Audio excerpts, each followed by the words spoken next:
Selamat datang kembali. Kita langsung aja nih bahas bab 16 dari Thank You for Arguing. Fokusnya soal pelanggaran dalam argumen. Ini bukan sekedar salah logika biasa ya, tapi lebih ke trik-trik gitu. Iya, trik yang bikin diskusi jadi nggak sehat. Pernah kan ngerasa lagi ngobrol, kok tiba-tiba jadi panas? Atau rasanya nggak adil? Sering itu. Nah, kita mau lihat taktiknya. Termasuk yang terkenal itu, trik Nixon. Biar Anda bisa kenali dan ya, nggak gampang kejebak lah. Betul sekali. Kita perlu lihat gimana argumen bisa dirusak. Kadang bukan logikanya yang salah, tapi niatnya. Niatnya ya. Iya, niat mau mendominasi atau bikin malu lawan bicara atau sengaja belokin topik.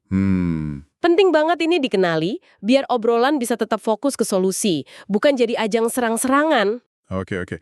Jadi, apa nih bedanya pelanggaran ini sama salah logika atau fallacy biasa? Katanya kan fallacy itu belum tentu pelanggaran. Betul. Buku ini jelasin kalau fallacy itu masih dalam rangka persuasi, ya belum tentu pelanggaran. Pelanggaran terbesarnya itu justru kalau kita mengubah diskusi jadi pertengkaran. Jadi debat kusir gitu. Itu dia. Atau pas kita ngotot mendebatkan sesuatu yang sebetulnya nggak bisa didebatkan. Arguing the inarguable istilahnya. Buang-buang waktu aja. Oke, jadi fokusnya salah tempat ya. Tepat. Ini sering terjadi kalau fokusnya lari dari tujuan utama argumen deliberatif. Kan tujuannya cari keputusan terbaik buat ke depan. Ini malah kejebak nyalahin masa lalu terus, atau malah sibuk ngejudge nilai-nilai orang lain sekarang, bukan cari solusi. Atau sengaja bikin malu lawan tadi ya. Iya, atau ganti topik biar lawan bingung. Nah, ini semua pelanggaran. Karena yaitu membunuh potensi diskusi yang produktif.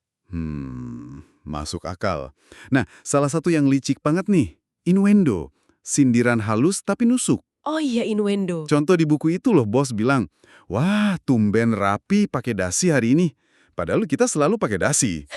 Iya. Kayak basa-basi kan, tapi maksudnya jelas nyindir. Nggak ada niat baiknya sama sekali. Dan ini nyambung banget sama contoh klasik trik Nixon. Waktu dia kampanye gubernur California 1962 itu. Gimana tuh ceritanya? Nixon kan bilang, kalian nggak akan bisa nendang-nendang Dick Nixon lagi. Dia nggak nuduh lawannya kasar, tapi... Tapi kesannya jadi gitu ya? Nah, kesannya jadi gitu di kepala pemilih. Atau pas dia bilang dia bukan penjahat. Orang jadi mikir, loh emangnya lawannya penjahat? Wah. Ini kekuatan innuendo. Nyerang tanpa perlu bukti. Lawan jadi harus membela diri dari tuduhan yang nggak pernah diucapkan gamblang. Cerdik, tapi ya bahaya. Licik sih itu. Banget.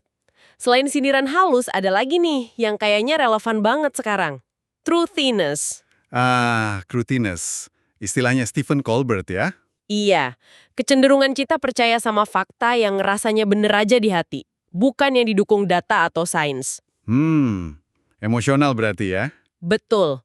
Contoh gampangnya mungkin soal penolakan vaksin gitu. Keyakinan emosional ngalahin konsensus sains buat sebagian orang. Ya rasanya bener buat dia, ya udah, itu kebenaran dia. Nah, secara retorika ini pelanggaran berat. Kenapa tuh? Karena truthiness itu muter balik logika, logos. Pakai emosi, pathos. Kalau pembicaranya punya etos, kredibilitas yang kuat di mata pendengarnya, wah, dia bisa ciptain fakta sendiri yang rasanya pas di hati. Meskipun nggak sesuai kenyataan. Justru itu, ini bahaya. Karena merusak fondasi realitas bersama, padahal itu perlu banget buat diskusi cari solusi bareng, buat deliberative argument yang sehat. Jadi logikanya kalah sama rasa percaya atau rasa klik gitu ya? Bisa dibilang gitu. Oke. Selain yang halus-halus tadi, ada juga pelanggaran yang kasar banget. Penghinaan langsung. Oh, kalau itu udah jelas ya. Tujuannya cuma jatuhin mental lawan.